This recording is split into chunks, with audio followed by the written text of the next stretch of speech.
نحمده ونصلي على رسوله الكريم اما بعد فاعوذ بالله من الشيطان الرجيم بسم الله الرحمن الرحيم قال الله تبارك وتعالى في كلامه المجيد والفرقان الحميد وإذ قال ربك للملائكة إني جاعل في الأرض خليفة قالوا وتجعل فيها من يفسد فيها ويسفك الدماء ونحن نسبح بحمدك ونقدس لك قال إني أعلم ما لا تعلمون صدق اللہ العلی العظیم۔ میرے واجب الاحترام سامعین، ان آیات کے اندر اللہ رب العالمین انسان کی تخلیق اور اس تخلیق پر فرشتوں کا اعتراض اور اس کا جواب بیان فرما رہے ہیں۔ اللہ رب العالمین انسان کی تخلیق کرنے کے بعد آدم علیہ الصلاۃ والسلام اور فرشتوں کے ساتھ ایک مکالمہ ہوا، جس وقت اللہ رب العالمین نے فرشتوں سے یہ فرمایا کہ زمین پر میں اپنا نائب بنانے والا ہوں۔ فرشتوں کو یہ بات عجیب سی لگی اور حیرانگی کی اس کیفیت میں فرشتوں نے اللہ تعالی سے یہ کہا کہ اے اللہ، ایک ایسی مخلوق کو آپ بنا رہے ہیں جو زمین کے اندر فساد پھیلائے گی، خون بہائے گی، حالانکہ ہم آپ کی تسبیح کرتے ہیں، آپ کی پاکیزگی کو، بزرگی کو دن رات صبح شام بیان کرتے ہیں، آپ کی تحمید کے گن گاتے رہتے ہیں اور آپ کی تقدیس کا پرچار کرتے ہیں، اس کو بنانے کی کیا ضرورت ہے؟ تو اللہ تعالی نے ایک مختصراً جواب دیا، فرمایا کہ جو کچھ میں جانتا ہوں تم نہیں جانتے۔ اب انسان کی تخلیق مٹی سے ہوئی، مٹی اللہ کی ایک مخلوق ہے، اور انسان سے پہلے اس روئے زمین پر جنات کی حکومت تھی، اور جنات کو اللہ تعالی نے آگ سے پیدا کیا۔ آگ بھی اللہ تعالی کی ایک مخلوق ہے۔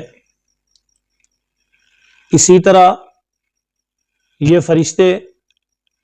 نور سے پیدا ہوئے، وہ نور اللہ تعالی کا نور نہیں، بلکہ وہ نور بھی آگ کی طرح ایک مخلوق ہے، خاک کی طرح ایک مخلوق ہے، جس سے اللہ تعالی نے فرشتوں کو پیدا کیا۔ فرشتوں کے اندر اللہ تعالی نے ایسی صفت رکھی ہے کہ جو صفت سوائے حمد و ثنا کے، نیکی، تحمید اور تقدیس کے، کسی اور چیز کے لیے ان کے اندر مادہ ہی نہیں ہے۔ یعنی خواہشات اللہ تعالیٰ نے فرشتوں کے اندر نہیں رکھی، خواہشات سے پاک مخلوق بنائی کہ جن کو اس بات کا کوئی ادراک نہیں کہ بھوک کیا ہوتی ہے، سردی اور گرمی کیا ہے، ضروریات زندگی کن چیزوں کا نام ہے، اشیاء خورد و نوش کی فکر کیا چیز ہوتی ہے۔ فرشتے ایک ایسی مخلوق ہیں کہ جو ان سب چیزوں سے پاک ہیں۔ اللہ تعالیٰ نے ان کے اندر فرما برداری کا مادہ رکھا، مکمل طور پر ان کے اندر اللہ تعالیٰ کی اطاعت کا مادہ ہے، نافرمانی، سرکشی ان کے اندر موجود ہی نہیں۔ اسی طرح اللہ تعالیٰ نے جنات کو جو پیدا کیا ان کے اندر مکمل طور پر اللہ تعالیٰ نے سرکشی کا مادہ کثرت کے ساتھ رکھا، اور نیکی کا جذبہ بھی ہے، لیکن زیادہ تر فتنہ فساد، شر، سرکشی، عداوت اور نافرمانی، لڑائی جھگڑے، قتل و قتال کا معاملہ ہے۔ اس لیے انسان سے پہلے وہ اس زمین پر حکمران تھے، ان کی حکومت تھی، ان کی طاقت تھی۔ فرشتوں نے جب اسے دیکھا، جنات کی حکومت کا نقشہ، ان کا نظارہ اور ان کے حالات، کیفیات سے یہ فرشتے واقف تھے۔ اس وجہ سے جب اللہ تعالیٰ نے اپنا نائب بنانے کا اعلان کیا تو ان فرشتوں کو اس بات پر اشکال سا ہوا کہ شاید پھر ایسی مخلوق جیسے پہلے تھی جو سرکشی اور نافرمانی کے اندر، لڑائی جھگڑے اور قتال کے اندر دن رات لگی ہوئی تھی، یہی مخلوق نہ پیدا کی جا رہی ہو۔ اور دوسرا یہ کہ جب اللہ تعالیٰ نے فرمایا کہ میں اپنا خلیفہ بنا رہا ہوں تو ان فرشتوں کو پھر اشکال ہوا کہ نائب اور خلیفے کی ضرورت وہاں ہوتی ہے جہاں پر لڑائی جھگڑے ہوں، قتل و قتال ہو، وہاں خلیفے کی ضرورت پیش آتی ہے تاکہ عدل و انصاف کا، ان کے فیصلوں کا، جھگڑوں کے حل کا کوئی ایسا نائب موجود ہو جو ان معاملات کو حل کرے۔ تو اس وجہ سے وہ کہنے لگے کہ یہ تو وہاں جا کر فتنہ اور فساد کریں گے، یہ وہاں جا کر مسائل پیدا کریں گے، حالانکہ ہم آپ کی تسبیح بیان کر رہے ہیں، آپ کی تحمید دن رات جاری ہے، آپ کی تقدیس دن رات کر رہے ہیں۔ تو اللہ رب العالمین کی ذات جس مخلوق کو اس دنیا میں لانا چاہ رہی تھی اس کے اندر دونوں کیفیات موجود تھی، سرکشی کا مادہ بھی ہے، نافرمانی کا مادہ بھی موجود ہے، فرما برداری بھی ہے۔ اگر نافرمانی پر آئے تو قتل و قتال، خون ریزی اور فسادات بھی اسی زمین پر ہو رہے ہیں۔ اگر اللہ کی عبادت کا معاملہ آئے تو دن رات، صبح شام اللہ کی عبادت کرنے والے، اللہ تعالیٰ کی فرما برداری کرنے والے بھی اسی انسانوں میں سے ہیں۔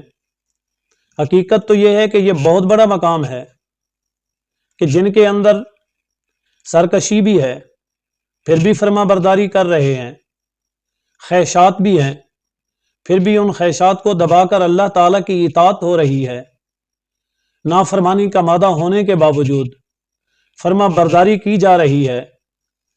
ہر چیز کی چاہت ہونے کے باوجود اس چاہت کا گلا گھونٹا جا رہا ہے۔ انسان کے اندر جب یہ عبادات کا جذبہ، جب نیکی کا جذبہ، جب اللہ تعالیٰ کے ساتھ محبت، اور وہ محبت بھی اس انداز سے کہ اپنی ضروریات کو، اپنی خواہشات کو چھوڑ کر وہ خالص اللہ کے لیے،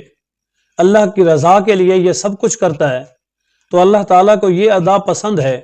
اور اللہ تعالیٰ جانتے تھے کہ میرے اس بندے نے، یا جس مخلوق کی میں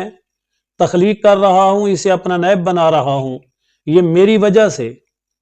میری فرما برداری کے لیے اپنی خواہشات کو پس پشت ڈال دیں گے، اپنی چاہت کو ختم کر دیں گے، گرمی اور سردی کا احساس ختم کر کے وہ میرے لیے عبادت کیا کریں گے۔